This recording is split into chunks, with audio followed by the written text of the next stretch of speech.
Salut! Alors, petite vidéo pour vous expliquer un petit peu le fonctionnement des tempos dans les renfos qu'on vous envoie là. Ok, de manière très théorique, à chaque fois vous allez marquer un truc comme ça. 3, 0, x, 0. D'accord? Évidemment, les chiffres peuvent changer. Vous allez comprendre. L'idée, c'est celle-ci. Le premier chiffre, c'est toujours la phase excentrique. D'accord? On regardera ce que c'est après. Le troisième, que ce soit un x ou un chiffre, okay, on donnera des exemples après, c'est toujours la phase concentrique. Et le deuxième et le quatrième chiffre, c'est toujours la fin d'une amplitude, okay, la fin du range of motion. Donc, excentrique, ça va souvent être une phase où on va retenir un mouvement, quel que soit le type de mouvement qu'on fait, quelque chose qu'on retient. Okay. La phase concentrique, ça va souvent être quelque chose, imaginez que si vous éjecter un objet, donc si vous poussez sur vos jambes, si vous poussez sur vos bras, si vous tirez fort sur vos bras. Okay. Et la fin des amplitudes, ben, c'est la fin de l'amplitude articulaire. Okay. On va regarder avec le long, on va regarder les mouvements de jambes, les deux possibilités de mouvement de bras et les mouvements de hanches. Donc, mouvement de jambes, on va essayer de retrouver toutes ces phases. Donc, on va faire un squat, okay, et on va dire qu'on va utiliser ce tempo-là. 3 secondes excentrique, 0 secondes à la fin du squat, okay, en bas. X, vous le savez maintenant, X, ça veut dire explosif, donc c'est aussi vite que possible, d'accord? Et pas de temps en haut, donc ça veut dire ça. Le squat, il démarre ici, et donc il démarre par la phase de descente, qui est la phase excentrique, et il retient son squat en 3 secondes. Quand il arrive en bas, il a 0 secondes d'arrêt, explosif pour monter, et 0 secondes en haut, à compter qu'il y ait plusieurs reps. S'il n'y a qu'une rep, les 0 secondes en haut, elles ne veulent rien dire en fait. Mais imaginez qu'il y ait 3 reps. Okay, il va faire 3 reps, ça fait les 1, 2, 3, rien, il monte, rien, et 1, 2, 3, hop, et 1, 2, 3, hop, et c'est fini, ça fait 3 reps. Donc il a bien retenu sa descente en 3 secondes. Okay, quand il arrive en bas, il n'a pas attendu en bas, il est reparti aussi vite qu'il pouvait avec la charge qu'il avait. Et en haut, il n'a pas attendu pour enchaîner la deuxième et la troisième rep.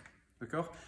On va redonner un autre exemple. On va faire 3 secondes, 3 secondes, 3 secondes, 3 secondes. Okay, donc imaginez qu'au tableau, sur votre feuille, il y a marqué ça. 3, 3, 3, 3. On va bien avoir sur le lot 1, 2, 3 dans la descente. 1, 2, 3 à la fin de l'extension de la flexion 1. 2, 3 sur la montée. 1, 2, 3 à la fin. Et 1, 2, 3, 1, 2, 3, 1, 2, 3, 1, 2 et 3. Ok?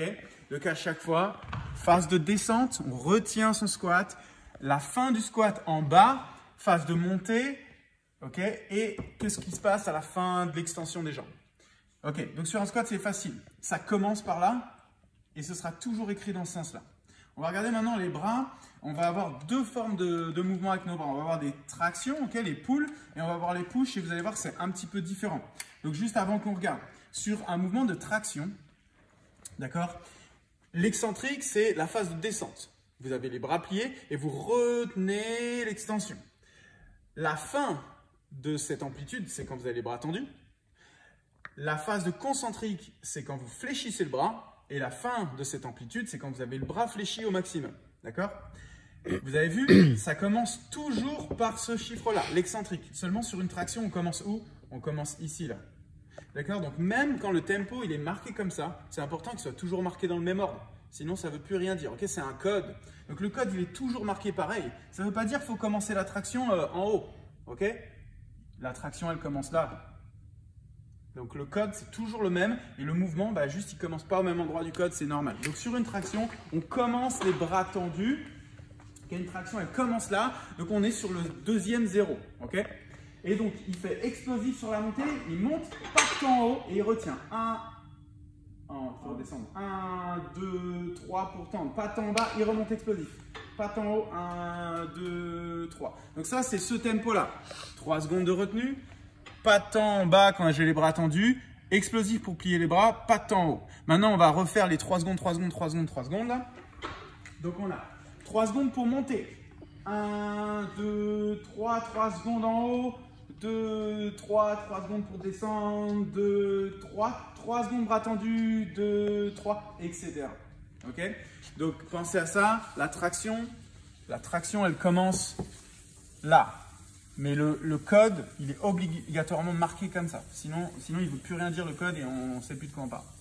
Du coup, ça veut dire que sur nos bras, on va avoir une deuxième forme de mouvement qui vont être des push. Et donc, les push, ils vont plus ressembler à nos mouvements de jambes. D'accord? Donc, les push, eux, donc les pompes, par exemple, on va montrer une pompe, hein, c'est plus simple. La pompe commence comme le squat et commence avec les bras tendus. Et donc, on va commencer par cette phase de descente de retenue. Donc, on va reprendre notre premier tempo. 3 secondes pour descendre, pas de temps en bas, explosif pour monter et pas de temps en haut. 1, 2, 3, hop! Et 1, 2, 3, hop, et etc. Ok? On pourrait faire le même principe, lui demander de faire 3 secondes pour descendre, 3 secondes en bas, 3 secondes pour monter, 3 secondes en haut. Ok?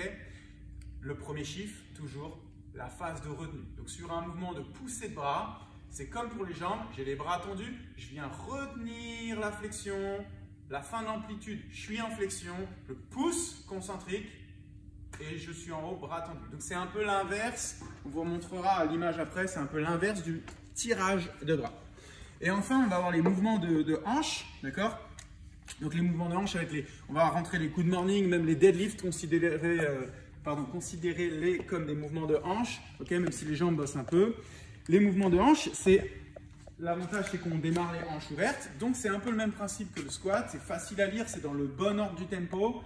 On va retenir la descente, donc fléchir la hanche en 3 secondes, pas de temps en bas, explosif pour monter, pas de temps en haut.